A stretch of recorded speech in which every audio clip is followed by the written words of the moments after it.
Сәлем достар, бүгін біз үй жұмысын істейміз. 40-ші беттегі екінші есеп. Бұл жақта біз мынаның барлық ауданын табамыз, тік төртбұрыштардың.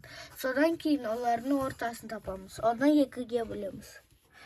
Мына жақта тік төртбұрыштың ауданы табу үшін 3-ті 6-ға көбейтеміз. Сол кезде 18 см квадрат.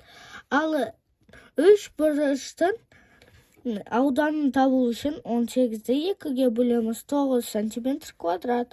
Ал тағы да бір тік төртбұрыштың ауданын табу үшін 5-ті 9-ға көбейтеміз, 45. Ал ортасын табу үшін 45-ті 2-ге бөлеміз, 22-де 5. Ал тік төртбұрыштың ауданын табу үшін 8-ді 4-ге көбейтеміз, 38 см квадрат. Ал 38 см квадратты 2-ге